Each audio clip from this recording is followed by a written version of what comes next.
नमस्कार, न्यूज के इकलौते फैमिली शो न्यूज की पाठशाला में आप सभी का बहुत स्वागत। मैं हूं सुशांत सिन्हा। ये वो पाठशाला जहां सबकी क्लास लगती है। तो आज कौन कौन सी क्लास लगेगी, कौन कौन सा चैप्टर खुलेगा, पहले आपको वो बता देता हूं। हाथ में कलावा, गले में रुद्राक्ष की माला, साक्षी के मर्डर में साहिल का बॉस कौन है, इस सवाल को क्यों पूछा जा रहा है और इसका जवाब क्या है, आज इस पर बात। साक्षी मर्डर केस के वो सवाल जो केजरीवाल सरकार पर भी उठ रहे हैं, आज उनकी भी बात हो। आपको वो वीडियो भी दिखाऊंगा साहिल के कातिल का, जो अब तक आपने नहीं देखा। इसके अलावा केजरीवाल को निपटाने के लिए मोदी और राहुल मिल गए हैं क्या? कांग्रेस का वो एक काम जो केजरीवाल को जेल भिजवा देगा, आज उसकी भी बात होगी। मोदी का कैलकुलेशन सेट है, केजरीवाल और विपक्ष की हार कैसे तय है, आज वो कैलकुलेशन आपको बताऊंगा। कांग्रेस केजरीवाल से खेल रही थी, लेकिन ममता बनर्जी ने कांग्रेस के साथ अलग खेला कर दिया है, आज उसका चैप्टर भी होगा। राजस्थान में कांग्रेस बिना लड़े बीजेपी की सरकार बनवाएगी क्या? संसद भवन के उद्घाटन के बाद हुई मोदी की सीक्रेट मीटिंग का चैप्टर भी खोलेंगे। वहां संसद की बात हो रही थी, पीएम मोदी संसद से निकले, 6 घंटे की मीटिंग की, किसके साथ, क्यों, आज आपको बताऊंगा। इसके अलावा पीएम मोदी का मेगा प्लान जो चीन का बिजनेस ठप कर देगा। प्रधानमंत्री मोदी और 14 दोस्त चीन की कंप्लीट घेराबंदी का चैप्टर आपके लिए लेकर आया। लेकिन पाठशाला में पहले दिन भर का रिवीजन, उसके बाद पहना चला।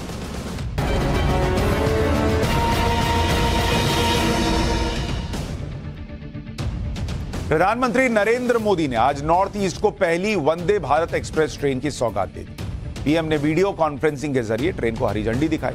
ये ट्रेन असम के गुवाहाटी से जाएगी और न्यू जलपाईगुड़ी तक जाएगी। पीएम मोदी ने कहा कि वंदे भारत ट्रेन से नॉर्थ ईस्ट में पर्यटन, शिक्षा, रोजगार सबको बढ़ावा मिलेगा। इसरो ने आज नेविगेशन सैटेलाइट NVS-01 की सफल लॉन्चिंग कर दी, जो इसरो की नाविक सीरीज का हिस्सा है और इसका इस्तेमाल दुश्मन के ठिकानों की सटीक जानकारी जुटाने के लिए किया जाएगा। इसके अलावा नेविगेशन सर्विस को भी मजबूती मिलेगी। सैटेलाइट की लॉन्चिंग GSLV F-12 रॉकेट की मदद से की। उज्जैन के महाकाल लोक में आधे घंटे की आंधी में ही यहां स्थापित की गई सप्तऋषि की 7 में से 6 मूर्तियां खंडित हो गई। हादसे में कई श्रद्धालु बाल बाल बचे, जिसके बाद मूर्तियों की क्वालिटी पर सवाल उठने शुरू हो गए। पूर्व सीएम कमलनाथ ने भ्रष्टाचार और घटिया निर्माण का आरोप लगाते हुए जांच की मांग की। अहमदाबाद में आज IPL का फाइनल खेला जा रहा है। खिताबी जीत के लिए चेन्नई सुपर किंग्स और गुजरात टाइटंस की टीम आमने सामने है। बल्लेबाजी करते हुए गुजरात टाइटंस ने 16 ओवर में 2 विकेट खोकर 159 रन बना लिए। दरअसल पहले यह फाइनल कल यानी रविवार को होना था, लेकिन बारिश हो गई तो मैच हो ही नहीं पाया। तो निपटाने के लिए मोदी राहुल मिल गए। कांग्रेस का वो एक काम जो केजरीवाल को जेल भेजवा सकता है। मोदी का कैलकुलेशन सेट है, केजरीवाल और विपक्ष की हार तय है। कांग्रेस केजरीवाल से खेल रही थी, ममता ने अलग खेल कर दिया।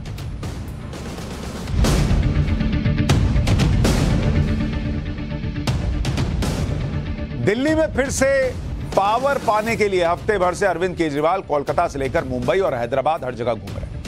लेकिन जिस दिल्ली के वो मुख्यमंत्री हैं, उसी दिल्ली में उनकी एक मीटिंग फिक्स नहीं हो पा रही। इस दिल्ली वाली मीटिंग के लिए ही केजरीवाल सबसे ज्यादा तड़प रहे हैं, क्योंकि उन्हें पता है कि अगर ये मीटिंग नहीं तो फिर उनकी भागम भाग किसी काम की नहीं रहेगी। उनका जो मैसेजिंग का अपना फंडा है वो भी फेल हो जाएगा। और जिस मीटिंग की हम बात कर रहे हैं, वो मीटिंग अरविंद केजरीवाल करना चाहते हैं राहुल गांधी से। लेकिन राहुल गांधी ने केजरीवाल को अभी वेटिंग लिस्ट में डाल रखा है। जिसे नहीं कहते हैं अच्छा बैठाओ देखते हैं, मिलेंगे सर, वो मिलने आए, अच्छा बैठाओ ना अभी देखते हैं। तो राहुल गांधी ने भी केजरीवाल जी को वेटिंग लिस्ट में डाल रखा, बैठा रखा कि बैठो अभी देखते हैं। यानी एक तरह से लोग कह रहे हैं कि राहुल गांधी अरविंद केजरीवाल से, कांग्रेस पार्टी अरविंद केजरीवाल से नाक रगड़वा रही। क्योंकि आप देखिए कि केजरीवाल ने कहा था कि उन्होंने राहुल गांधी और खड़गे से मिलने का टाइम मांगा। यह बात केजरीवाल ने 26 मई को कही थी कि मैंने जो है वो खड़गे जी और राहुल जी से मिलने का समय मांगा है। 26 मई को उन्होंने ट्वीट किया। लेकिन कांग्रेस की तरफ से यह अब तक कंफर्म नहीं हुआ कि केजरीवाल को राहुल टाइम देंगे या नहीं। और इस बात को बीते हुए 3.25 दिन हो गए और ये बात क्लियर कट दिख रही है कि फिलहाल केजरीवाल को कांग्रेस कोई भाव देना भी नहीं चाहती। तो केजरीवाल जिन्हें लगता था कि वो जब जिसको मन जैसा बोल सकते हैं, जब जिससे मन मिल सकते हैं, उनको कांग्रेस ने वेटिंग लिस्ट में डालकर छोड़ दिया। और ये बात इसलिए हम कह रहे हैं क्योंकि आप देखिए कि पिछले 2 दिन से कांग्रेस अध्यक्ष खड़गे और राहुल गांधी मीटिंग पे मीटिंग कर रहे हैं। पहले मध्य प्रदेश के कांग्रेस नेताओं से मिले, फिर आज राजस्थान के कांग्रेसी नेताओं से मिल रहे हैं। यानी कांग्रेस की प्रायोरिटी में अपनी पार्टी के मुद्दे हैं, ना कि केजरीवाल के मुद्दे। मतलब वैसा नहीं होता एग्जाम में आप अपनी पढ़ाई कर रहे हैं और आपको पता है कि एक आदमी जिसका फेल होना तय है वो आके बोल रहा है थोड़ा बताओ ना, ये वाला बताओ ना, उधर बैठो ना, अभी मैं अपना न कर रहा हूं, बैठो उधर। तो उसको बैठा रखते हैं क्योंकि आपको पता है कि उसको बता के मेरा कोई फायदा नहीं होना, मेरे नंबर मेरे से ही आने। और ये बात कांग्रेस को समझ में आ गई है कि ये मुझे एग्जाम में फेल तो करा सकता है लेकिन मेरे पास होने के काम नहीं आ सकता। तो अरविंद केजरीवाल को उन्होंने साइड बैठा दिया और ये मैसेज केजरीवाल को सीधा सीधा दिया जा रहा है कि साइड में बैठो। लेकिन आगे केजरीवाल से मीटिंग की जाए या ना की जाए, इसके लिए कांग्रेस खास तौर पर दिल्ली और पंजाब के अपने नेताओं को बुलाकर उनसे बात भी कर रही है, क्योंकि यही 2 राज्य हैं जहां पर केजरीवाल ने कांग्रेस से सत्ता छीनी। और कांग्रेस की हालत क्या हो गई आपको याद दिला देता हूं कि जिन 2 राज्यों के नेताओं से इस वक्त मुलाकात की जा रही है, वहां पर कांग्रेस पार्टी की क्या हालत। अगर आप देखेंगे दिल्ली, यहां पर 70 विधानसभा सीट और कांग्रेस के पास कितने विधायक हैं? 0 विधायक। अगर इसी तरह से आप देखेंगे पंजाब में टोटल जो है वो 117 और कांग्रेस के पास जो है 18 विधायक।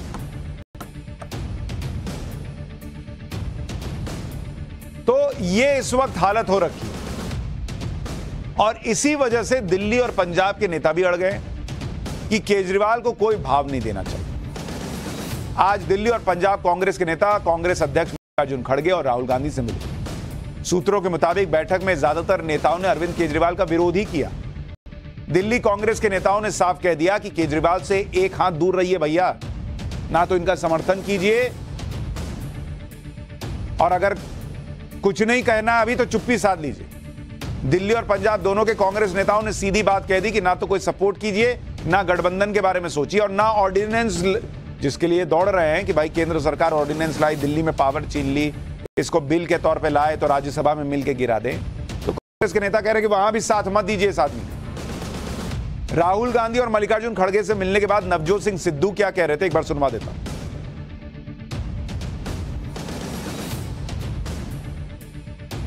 क्या आम आदमी पार्टी के साथ 2024 में गठबंधन होना चाहिए या नहीं चाहिए? देखिए, एक बात आप समझ लीजिए कि विचारिक मतभेद जहां हो वहां अलायंस नहीं होती गुरु, समझे नहीं? तो इस बात पे मैं बहुत साफ हूं कि मेरी लड़ाई सत्य के पथ की है। जहां दोनों होता है मैं सत्य के रास्ते पे चढ़ता हूं और वहीं चलता हूं। When in doubt, I walk straight and I do not compromise on moral values. यानी नवजोत सिंह सिद्धू साफ साफ कह रहे हैं कि वैचारिक मतभेद है केजरीवाल जी और वहां कॉम्प्रोमाइज की कोई संभावना दिख नहीं रही। लेकिन कमाल की बात यह भी है कि कांग्रेस आला कमान ने केजरीवाल से मुलाकात करने को हां तो नहीं कहा, लेकिन सीधे सीधे अभी तक ना भी नहीं कहा। यानी केजरीवाल से कांग्रेस अभी खेल रही है। कांग्रेस ने अरविंद केजरीवाल की कॉल को वेटिंग लिस्ट में डालकर 2 मैसेज दे दिए। जैसे नहीं होता कि आप कॉल कर रहे हैं और उधर से मैसेज आता है आप जिस व्यक्ति से संपर्क करना चाहते हैं वो अभी दूसरी कॉल में व्यस्त, कृपया इंतजार करें। तो वही अभी इंतजार कर रहे हैं केजरीवाल। लेकिन कांग्रेस ने मैसेज पहला यह दिया कि कांग्रेस ही विपक्ष की सबसे बड़ी पार्टी है, उसके बिना कोई मोर्चा नहीं बन सकता और उस मोर्चे का नेतृत्व राहुल गांधी ही करेंगे। विपक्ष की सभी पार्टियों को यह मानना होगा, चाहे वो कितनी ही ताकतवर खुद को क्यों ना समझते। दूसरा मैसेज कांग्रेस ने दिया कि अरविंद केजरीवाल पर कांग्रेस आला कमान अपने अलग अलग राज्यों के नेताओं से मिलकर यह संदेश दे रही है कि अलग अलग राज्यों के चुनाव में अरविंद केजरीवाल को कांग्रेस का खेल बिगाड़ रहे हैं, वो कांग्रेस को रास नहीं आ रहा और वहां का जो काडर है कांग्रेस का वो अलग ऊर्जा महसूस करेगा कि अच्छा देखिए हमारी बात को अहमियत दी जा रही है, हमारी बात को सुना जा रहा है, और इसलिए हमारे कहने पर देखिए ये लोग अरविंद केजरीवाल का समर्थन नहीं करेंगे तो वो और ऊर्जा से दिल्ली में काम करेगा, पंजाब में काम करेगा। देखिए लीडर ने हमारी बात सुनी। शायद कांग्रेस ये चाहती है कि अरविंद केजरीवाल भी ममता बनर्जी की तरह सरेंडर कर दे और ये ऐलान कर दे कि जहां जहां बीजेपी और कांग्रेस की सीधी फाइट है वहां विपक्ष कांग्रेस को सपोर्ट करेगा। बात यह भी है कि कांग्रेस ऐसे दलों का समर्थन क्यों करेगी जो कांग्रेस को नुकसान करने के साथ साथ विपक्षी एकता को भी नुकसान पहुंचा। आप देखिए कि कल ही अरविंद केजरीवाल तेलंगाना के मुख्यमंत्री के चंद्रशेखर राव से जाकर मिले और अध्यादेश पर समर्थन मांगा। केजरीवाल और केसीआर ये वही दो नेता हैं जिन्हें कांग्रेस ने कर्नाटक में नई सरकार के शपथ ग्रहण में नहीं बुलाया था। केसीआर तो कांग्रेस से अलग थर्ड फ्रंट बनाने में जुटे थे, उनका अपना सपना है पीएम बनने का। तेलंगाना में केसीआर का मुकाबला सीधा कांग्रेस से है, तो सीधा हिसाब यह है कि कांग्रेस उन केजरीवाल का समर्थन क्यों करे जो केजरीवाल कांग्रेस को सीधा नुकसान पहुंचाने वाले नेताओं से समर्थन मांग रहे। भाई कांग्रेस का हिसाब यह भी है ना कि तुम केसीआर के पास जा रहे हो, जाओ उनसे मांगो, फिर मेरे पास मत आओ। क्योंकि कांग्रेस को लगता है केसीआर जो है वो उनको तेलंगाना में भी नुकसान पहुंचाएंगे और सेंटर में भी राहुल गांधी की उम्मीदों को चकनाचूर करेंगे। मतलब सच्चाई यह है कि कांग्रेस ना तो केजरीवाल ना ही केसीआर के साथ खड़ा दिखना चाहती और इसलिए उसने अध्यादेश पर स्टैंड क्लियर ही नहीं किया। अच्छा, अध्यादेश अभी आज के डेट में तो आना भी नहीं है, जब आएगा तब का तब देखा जाएगा, तब तक ये लोग जो है ऐसे ही हवा में झूलते रहेंगे। दूसरा, कांग्रेस ये भी जानती है कि अध्यादेश पर केजरीवाल का समर्थन करने से उसे कुछ मिलने नहीं जा रहा, क्योंकि राज्यसभा का गणित ऐसा है कि कांग्रेस समर्थन करे या ना करे, केजरीवाल केंद्र के अध्यादेश को कानून बनने से रोक नहीं पाएंगे। आपको राज्यसभा का कैलकुलेशन बता देता हूं। भाई राज्यसभा में आज तक, अभी तक 9 साल में नरेंद्र मोदी का कोई बड़ा बिल ये लोग गिरा नहीं पाए। जो राज्यसभा है, अगर वहां की आप ताकत देखें, राज्यसभा की जो टोटल स्ट्रेंथ है वहां पर 245 सीट होती है, लेकिन अभी मौजूदा सीट कितनी है? मौजूदा सीट राज्यसभा के अंदर है 238, 238। एनडीए के पास कितने सांसद हैं? एनडीए के पास हैं 110 सांसद। जो बाकी पार्टियां हैं, बाकियों के पास हैं 128 सांसद। बिल रोकने के लिए जरूरी नंबर कितना है? बिल रोकने के लिए 120 की जरूरत है, 120। अब आप कहेंगे भाई 128 है, ये तो मामला खत्म है बीजेपी का। नहीं ना, ये तो आपको एनडीए का बताया, एनडीए के पास 110 है, लेकिन कई ऐसी पार्टियां हैं जो अहम मुद्दों पर वो बीजेपी के साथ चली जाती, जिसमें अगर आप देखेंगे नवीन पटनायक की पार्टी, अकाली दल है, जगन मोहन रेड्डी की पार्टी है, ये सब लोग उधर चल जाएंगे। और अभी केजरीवाल के सपोर्ट में कितने आए हैं? केजरीवाल के पास कितने सांसदों का समर्थन है? मात्र 47 का समर्थन। जरूरत उनको और कितनी है? 73 की जरूरत। ये कहां से लाएंगे? क्योंकि अगर आप इसमें कांग्रेस के 31 भी जोड़ देंगे, 31, तब भी मामला नहीं बनेगा ना। तो कांग्रेस को यह बात समझ में आ रही है कि अगर हम केजरीवाल के साथ खड़े भी हो जाएं तो भी इनका तो कोई फायदा होना नहीं, हमारा नुकसान अलग हो जाएगा। हमारे कैडर को यह मैसेज चला जाएगा कि हम लोग दिल्ली और पंजाब में अरविंद केजरीवाल को हराने को लेकर सीरियस नहीं। तो यह कैलकुलेशन अभी तो यह बता रहा है कि अरविंद केजरीवाल इधर से उधर कितना भी घूम ले, वो राज्यसभा में इस बिल को रोक नहीं पाएंगे अगर आता। और इसलिए अरविंद केजरीवाल बिल को रोकने से ज्यादा ये माहौल बनाने का प्रयास कर रहे हैं कि देखिए विपक्ष को वो साथ लाए, विपक्ष के नेता वो हैं। तो फिर राहुल गांधी और कांग्रेस पार्टी उनको ये मौका क्यों देगी? इसलिए कांग्रेस अभी केजरीवाल के चक्कर में पड़ना ही नहीं चाहती, क्योंकि उसे अभी स्टेट इलेक्शन दिख रहे हैं। भाई आगे कांग्रेस के लिए मध्य प्रदेश है, राजस्थान है, छत्तीसगढ़ है, वहां केजरीवाल का तो कुछ है नहीं। भाई केजरीवाल जो है उनकी हालत उस स्टूडेंट की तरह है जिनका अभी कोई एग्जाम नहीं है, और कांग्रेस पार्टी वो स्टूडेंट है जिसके अभी 3 प्री एग्जाम बचे हुए हैं। तो केजरीवाल जो है वो कह सकते हैं कांग्रेस को, चलो ना मेरे साथ खेलने चलो। अरे भाई हम कहां जाएं, मेरे अभी 3 एग्जाम है, तुम बैठो, तुम अपना देखो, मेरे साथ मत। तो कांग्रेस को 3 चुनाव दिख रहे हैं। अच्छा, इन 3 में 2 में कांग्रेस की सरकार भी है और कांग्रेस अपना फोकस केजरीवाल पर नहीं, इन 3 राज्यों पर रखना चाहती है और इन 3 राज्यों के लिए तैयारी भी शुरू हो गई है। मध्य प्रदेश के नेता को दिल्ली बुलाकर कांग्रेस अध्यक्ष मल्लिकार्जुन खड़गे और राहुल गांधी ने मुलाकात भी कर ली। इसी तरह से राजस्थान के नेताओं को दिल्ली बुलाया गया क्योंकि वहां भयंकर गुटबाजी चल रही है। कांग्रेस की कोशिश यही है कि कर्नाटक की जीत को बाकी राज्यों में भी दोहराया जाए, लेकिन कर्नाटक की तरह बाकी राज्य भी जीत जाए ये इतना आसान अभी नहीं दिख रहा। हालांकि मध्य प्रदेश को लेकर राहुल गांधी बहुत कॉन्फिडेंट है, वो तो 150 सीट जीतने का दावा कर रहे हैं, लेकिन शिवराज सिंह चौहान भी कह रहे हैं कि राहुल गांधी अपना मन बहला रहे हैं, बीजेपी 200 सीट जीतेगी। अभी इलेक्शन दूर है, लेकिन चुनावी टक्कर शुरू हो गई है। एक बार दोनों को सुन लीजिए। 136 मिली कर्नाटक में। हमारा इंटरनल असेसमेंट है कि हमें एमपी में 150 मिलने जा रही है, तो कर्नाटक में जो किया उसको हम रिपीट करने जा रहे हैं। Thank you. सीएम का चेहरा क्या कमलनाथ होंगे मध्य प्रदेश में? भैया 150 सीटें आने वाली है। बाबा ख्याल अच्छा है। भारतीय जनता पार्टी मध्य प्रदेश में 200 से ज्यादा सीटें जीतेंगी। अब उनको ख्याली पुलाव पकाने हैं तो पकाते रहें। मुख्यमंत्री का नाम नहीं बताया राहुल गांधी, 150 सीट पे फोकस कर रहे हैं, लेकिन कांग्रेस की असली समस्या राजस्थान में। लोग कह रहे हैं मध्य प्रदेश की लड़ाई कांटे की हो सकती है, लेकिन राजस्थान में मामला कांग्रेस के लिए फंसा हुआ है, क्योंकि राजस्थान वो राज्य है जहां हर 5 साल में एक तो सत्ता बदल जाती है। दूसरी बात यह है कि वहां कांग्रेस अशोक गहलोत और सचिन पायलट की लड़ाई को 5 साल में निपटा ही नहीं पाई। अब जब चुनाव सिर पर है और सचिन पायलट आर पार की लड़ाई के मूड में, तो फिर से पैचअप करवाने की कोशिशें हो रही।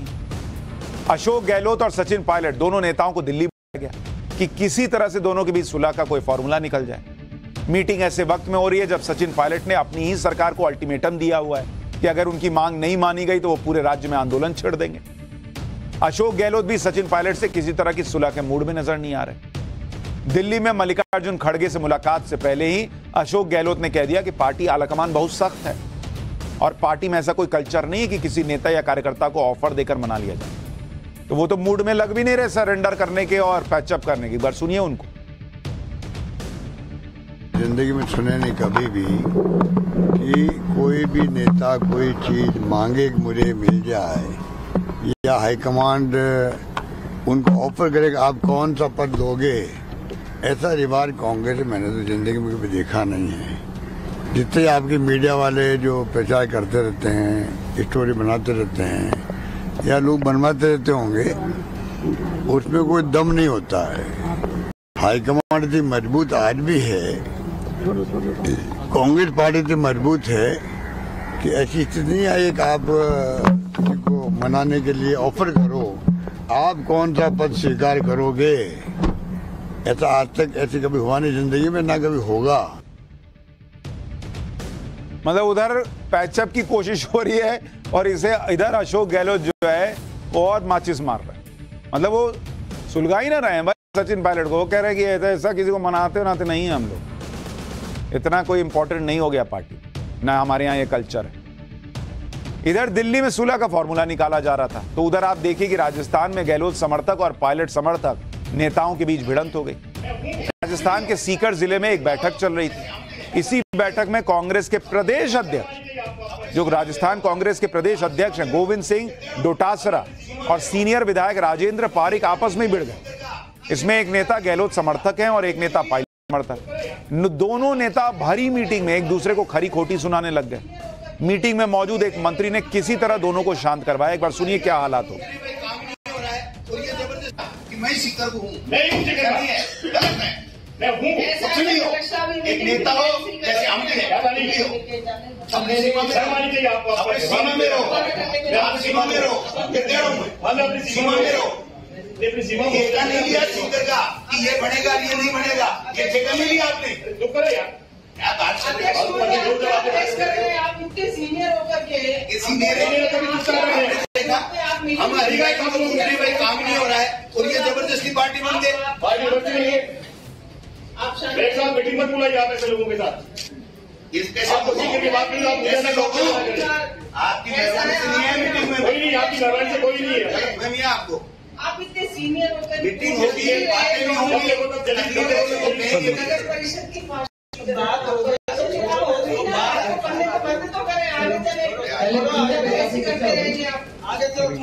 दूसरे पॉइंट से आता हूँ, फतेहपुर सवाल विकास की रकमा। ये तो हाल हो रखा है कांग्रेस का राजस्थान में। प्रदेश अध्यक्ष और विधायक लड़ रहे हैं सबके बीच में। ये बीजेपी से क्या लड़ेंगे भाई? राजस्थान में कांग्रेस का यही हाल है, नेता आपस में ही झगड़ रहे हैं। कुछ दिन पहले भी ऐसा हुआ था, गहलोत समर्थकों और पायलट समर्थकों में मारपीट हो गई थी। अजमेर में गहलोत और सचिन पायलट के समर्थकों के बीच लात घूंसे चल गए, जमकर मारपीट हुई थी। कांग्रेस की सह प्रभारी अमृता धवन के सामने दोनों नेताओं के समर्थक भिड़ गए थे। इस झड़प में दोनों तरफ के नेताओं के समर्थकों को चोटें आई थी, सब घायल हुए थे। देखिए क्या हालत हो गई।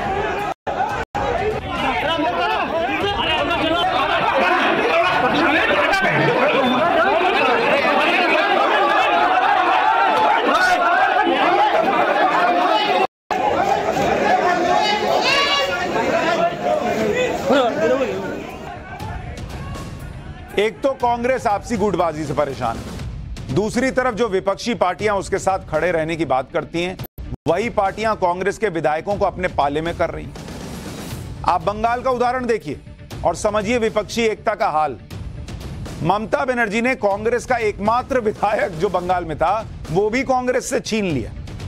आज पश्चिम बंगाल में कांग्रेस के इकलौते विधायक बायरन बिस्वास भी टीएमसी में शामिल हो गए। अभी 3 महीने पहले ही लेफ्ट के साथ गठबंधन करके पश्चिम बंगाल की सागरदीघी सीट पर कांग्रेस ने यह उपचुनाव जीता था। 3 महीने पहले मैंने आपको बताया भी था यह सागरदीघी सीट के बारे में। कांग्रेस के लिए बड़ी उपलब्धि बताई गई थी क्योंकि उपचुनाव में कांग्रेस ने ममता बनर्जी को हराया। और दूसरी बात, सागरदीघी मुस्लिम बहुल सीट है जिस पर कांग्रेस ने ममता को पटकनी दी थी। इस बात से ममता बनर्जी बहुत परेशान भी थी। उनको लग रहा था कि शायद मुस्लिम वोट उनकी पार्टी से छिटक रहा है, इसलिए ममता बनर्जी ने कांग्रेस के साथ ही खेल कर दिया। कांग्रेस विधायक बायरन बिस्वास अब टीएमसी में शामिल हो गए। अब बताइए, एकलौता विधायक था कांग्रेस का, यह भी ममता बनर्जी ने खेला कर दिया, अपने साथ ले लिया और ये लोग मिलकर नरेंद्र मोदी को हराने निकले। उधर प्रधानमंत्री नरेंद्र मोदी भी मिशन 2024 में जुटे हुए हैं। कल उन्होंने नई संसद का उद्घाटन किया। सुबह से लेकर दोपहर तक वो नई संसद में थे। अब इसी से जुड़ी हमारा अगला चैप्टर है जिसमें आपको बताऊंगा कि संसद भवन के उद्घाटन के बाद पीएम मोदी ने कौन सी सीक्रेट मीटिंग की और उस मीटिंग में क्या।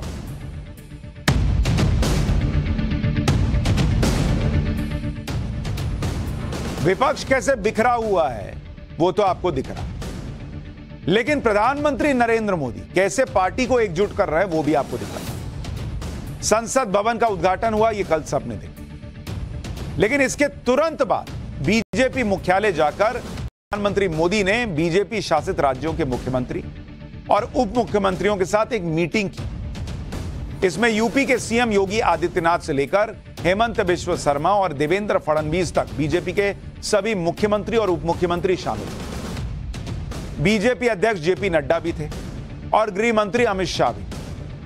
यह मीटिंग करीब 6 घंटे चली।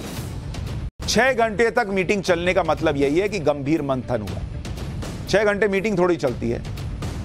कर्नाटक के बाद बीजेपी को एक बड़ा झटका लगा था और दूसरे राज्यों के चुनावों में चुनौतियां बड़ी हैं। जहां जहां भी बीजेपी की सरकार है या फिर सरकार में बीजेपी पार्टनर है, वहां पर पीएम मोदी कोई पेंच ढीला नहीं देखना चाहते। देखिए, चुनाव में हार जीत लगी रहती, लेकिन नरेंद्र मोदी का फोकस यह रहता है कि अपना पेच टाइट रखो, अपनी गाड़ी में पेट्रोल रखो।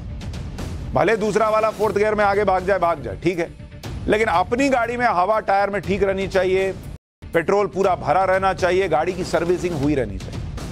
और इसलिए वो बार बार बीच बीच में ये करते हैं। आप सोचिए ना, देश संसद बात कर रहा है, नरेंद्र मोदी ने संसद का उद्घाटन कर दिया, आगे बढ़ गए। अब अगली मीटिंग शुरू हो गई 6 घंटे मुख्यमंत्रियों उप मुख्यमंत्रियों के साथ। इस मीटिंग में पीएम मोदी बीजेपी शासित राज्यों के मुख्यमंत्रियों से क्या बोले आपको वो भी बताते हैं। मुख्यमंत्री किसी भी जन कल्याण की योजना को फाइनल करते वक्त सांसदों को भी भरोसे में लें और उनसे सलाह लें, क्योंकि अक्सर यह देखा जाता है कि मुख्यमंत्री अपने विधायकों के प्रति ही सजग रहते हैं, क्योंकि विधायक उनसे सीधे जुड़े हुए हैं। इसलिए मुख्यमंत्रियों को यह देखना चाहिए कि सांसद भी नीतियों को बनाने और उन्हें लागू करने में बराबर के भागीदार। बैठक में पीएम मोदी ने मुख्यमंत्रियों से विकास की गति को और तेज करने के लिए कहा और मीटिंग में ओवरऑल गवर्नेंस पर भी बात हुई। नई संसद का उद्घाटन करने के तुरंत बाद पीएम मोदी की इस मीटिंग का एक मैसेज यह था कि जिस तरह से पीएम ने अपने विजन से रिकॉर्ड टाइम में देश को चमकाती हुई शानदार नई संसद दे दी, उसी विजन से राज्यों में भी काम होना चाहिए।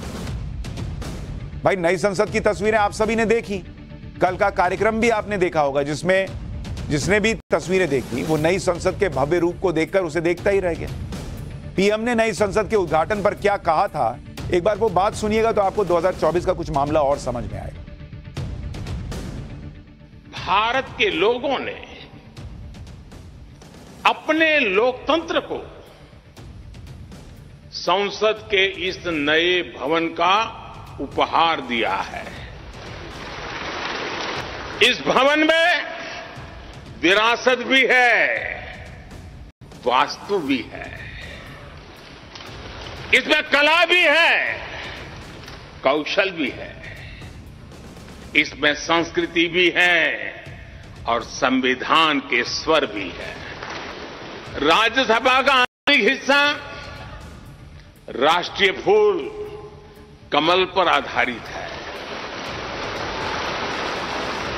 और संसद के प्रांगण में हमारा राष्ट्रीय वृक्ष बरगद भी है।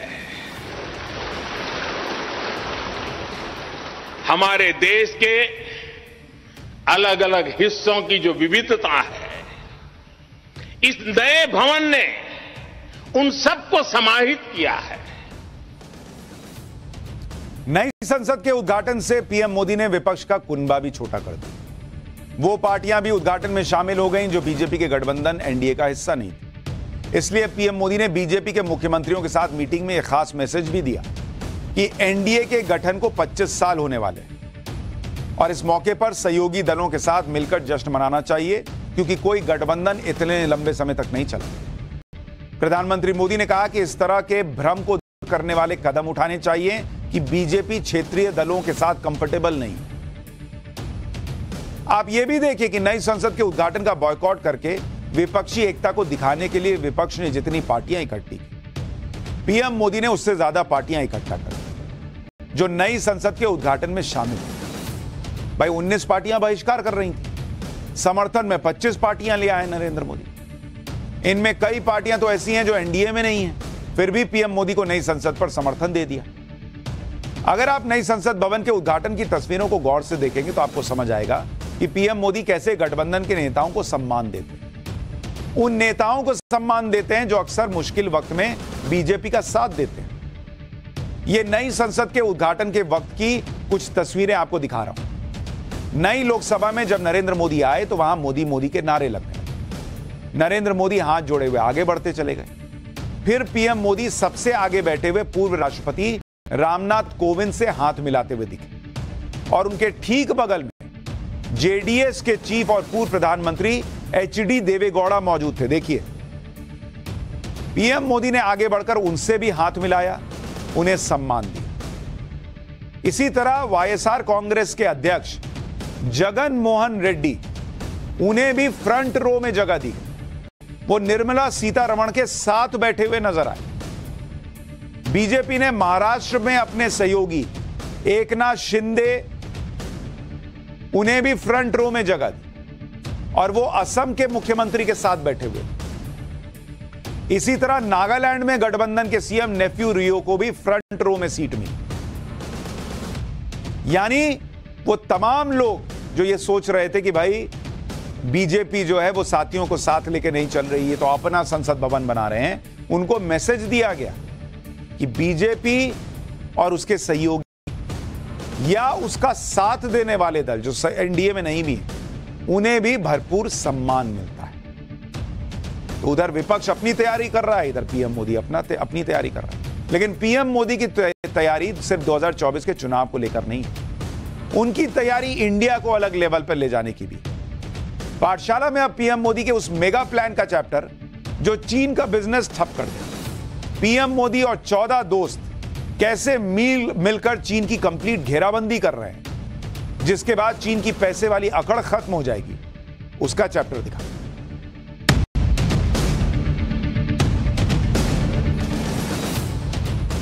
अक्सर आप सुनते होंगे कि चीन दुनिया की फैक्ट्री है, दुनिया भर की मैन्युफैक्चरिंग चीन में होती है। मतलब सारा सामान ऐसा लगता है जैसे चीन में बन।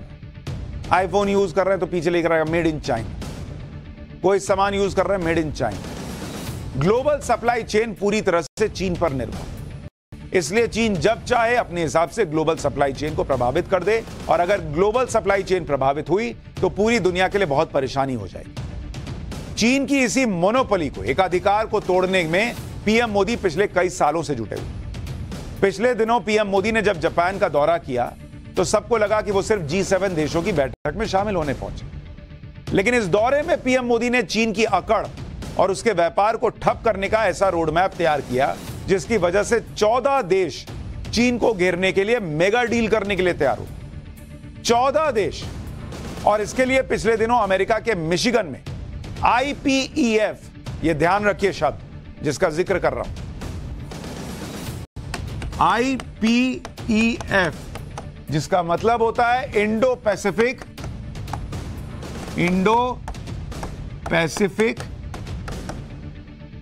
इकोनॉमिक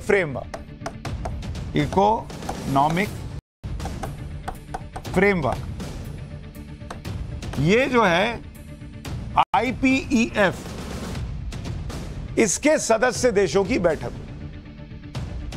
इस अलायंस के बारे में आगे विस्तार से बताऊंगा, लेकिन पहले बताता हूं कि IPEF की बैठक में चीन पर दुनिया की निर्भरता को कम करने के लिए कौन सी मेगा डील पर सहमति बनी। इस बैठक में व्यापार को लेकर चीन पर निर्भरता कम करने के लिए IPEF देशों के बीच सप्लाई चेन एग्रीमेंट बनाने की घोषणा। इस एग्रीमेंट पर मुहर लगने के बाद IPEF देश कच्चे माल की कमी जैसे हालात से निपटने के लिए सप्लाई चेन काउंसिल और क्राइसिस रिस्पांस नेटवर्क तैयार करेंगे, क्योंकि कोरोना संकट के दौरान चीन में सख्त लॉकडाउन की वजह से कच्चे माल की सप्लाई में परेशानी का सामना करना पड़ा था। एग्रीमेंट के तहत IPEF के सदस्य देशों में सप्लायर्स और स्किल्ड मैन पावर का पता लगाने के लिए मैकेनिज्म तैयार किया जाए। साथ ही IPEF के सभी सदस्य देश निवेश जुटाने में भी एक दूसरे की मदद करेंगे। भले इस डील पर अमेरिका में हुई मंत्री स्तर की बैठक में सहमति बनी, लेकिन इस बैठक का एजेंडा पीएम मोदी ने जापान दौरे में ही तय कर दिया। 23 मई को टोक्यो में पीएम मोदी ने अमेरिका के राष्ट्रपति बाइडेन और जापान के पीएम फूमियो किशिदा के साथ मिलकर IPEF के सभी सदस्य देशों के साथ एक इंपॉर्टेंट बैठक की थी। दरअसल चीन पहले ही क्वाड देशों के बीच बढ़ती नजदीकियों से परेशान है। क्वाड का बताया ना आपको, अमेरिका है, इंडिया है, जापान है, ऑस्ट्रेलिया है, तो उससे पहले ही चीन परेशान। अब IPEF यानी इंडो पैसिफिक इकोनॉमिक फ्रेमवर्क के 14 देश आपस में व्यापारिक रिश्ते मजबूत कर रहे हैं, जिसकी वजह से चीन की परेशानी बढ़नी तय। नक्शे की मदद से चीन की परेशानी की वजह आपको समझाता हूं। अमेरिका के अलावा चीन के आसपास मौजूद देश IPEF के सदस्य देश हैं, जिनमें भारत के साथ ऑस्ट्रेलिया है, ब्रुनेई है, फिजी है, इंडोनेशिया है, जापान है, दक्षिण कोरिया है, मलेशिया है, न्यूजीलैंड है, फिलीपींस है, सिंगापुर है, थाईलैंड है और वियतनाम शामिल। अब अगर आप ये सारे देश देखेंगे तो ये सारे देश चीन के आसपास के देश हैं, और ये सारे देश भारत पर भरोसा करते हैं, इसलिए भारत के साथ व्यापार बढ़ाना चाहते हैं। दूसरी तरफ चीन इस पूरे इलाके पर कब्जा करना चाहता है ताकि वो अपना व्यापार बिना किसी रोक टोक के कर सके। इसलिए भारत और अमेरिका इस इलाके में चीन की तानाशाही को रोकने के लिए इंडो पैसिफिक रीजन में मौजूद अपने सहयोगी देशों के बीच कारोबारी रिश्ते मजबूत करने में जुटे, जिससे चीन की मुसीबत बढ़नी तय। जिस इंडो पैसिफिक इकोनॉमिक फ्रेमवर्क के देशों ने मिलकर ग्लोबल ट्रेड में चीन को कमजोर करने के लिए डील की, उसकी अहमियत भी समझिए। IPEF के सदस्य देशों की कुल GDP पूरी दुनिया की कुल GDP का 40% है। मतलब ये 14 देश जो हैं वो मिलकर 40% कंट्रीब्यूट करते हैं दुनिया की GDP में। दुनिया भर में होने वाले व्यापार का 28% इन्हीं देशों के बीच होता है। 14 देशों के बीच डील कैसे चीन की इकोनॉमी को बर्बाद कर सकती है वो भी सुनिए। दरअसल चीन का ग्लोबल एक्सपोर्ट उसकी कुल GDP का 20%, मतलब जितना देश में पैसा है उसका 20% वो दुनिया को जो सामान भेज रहा है उससे आ रहा है।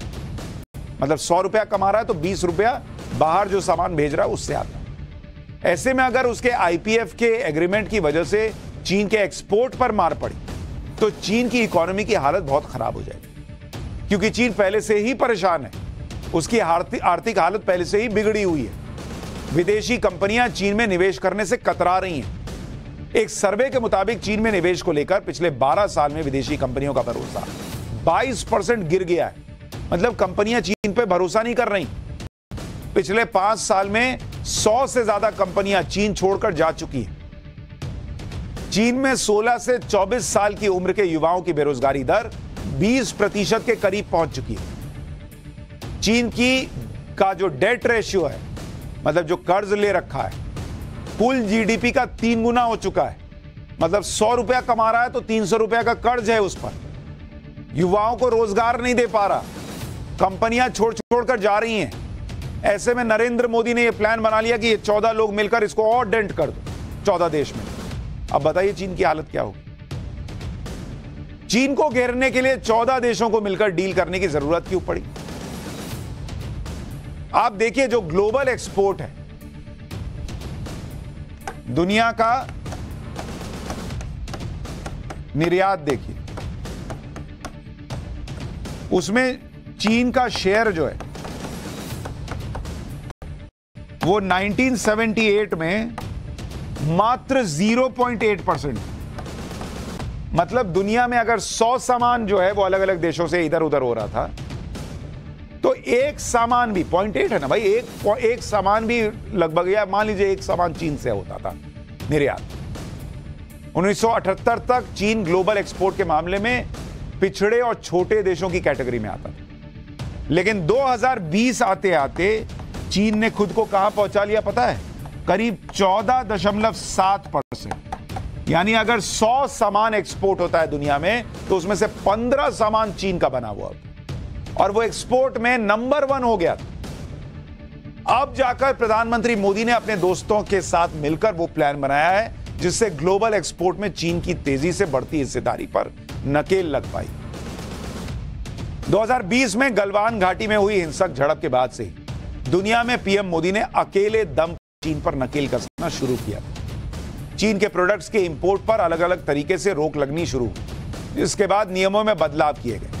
साथ ही चीन पर निर्भरता कम करने के लिए मेक इन इंडिया के तहत वोकल फॉर लोकल पर जोर दिया गया, जिसकी वजह से चीन के वर्चस्व वाले टेलीकॉम, कंप्यूटर, मोबाइल, खिलौने और दूसरी कई सेक्टर्स में भारत का प्रोडक्शन बहुत तेजी से बढ़ा है। 2014 से पहले भारत में मोबाइल मैन्युफैक्चरिंग की सिर्फ 2 फैक्ट्री थी, जबकि अब संख्या बढ़कर 200 के पार है। 2018 में भारत में करीब 5 करोड़ 80 लाख मोबाइल फोन तैयार हुए थे, जिनकी कीमत 18,900 करोड़ रुपए थी। 2022-23 में यह बढ़कर 31 करोड़ मोबाइल फोन हो गए और इनकी कीमत 2,75,000 करोड़ रुपए हो गई। 2018-19 की तुलना में 2022-23 में भारत के टॉय एक्सपोर्ट में, जो खिलौना बाहर भेज रहा था भारत, 172% बढ़ गया। 2018-19 में भारत ने 900 करोड़ रुपए के खिलौने एक्सपोर्ट किए थे। ये 2022-23 में 2,435 करोड़ रुपए हो गए। इसके अलावा आंकड़े बताते हैं कि 2028 तक चीन और अमेरिका को पीछे छोड़कर भारत दुनिया का सबसे बड़ा कार बाजार बन जाएगा। 2022 में चीन ने करीब 2 करोड़ 68 लाख कार बेची थी, जबकि भारत ने इस दौरान करीब 2 करोड़ 7 लाख कार बेची थी। और जो बार बार हम कहते हैं कि चीन से आयात जो है वो अभी हाल में बढ़ गया, वो इसलिए बढ़ गया क्योंकि पहले हम चीन से सामान आयात करते थे। अब अपने यहां मैन्युफैक्चरिंग बढ़ी है तो मैन्युफैक्चरिंग प्रोडक्ट्स जो है वो इधर उधर से मंगाने पड़ रहे हैं, और उसमें से चीन से सस्ता आता है तो वहां से मंगाकर फिर चीन को ही डैमेज करते हैं। ये आया है बदलाव। एक छोटा सा ब्रेक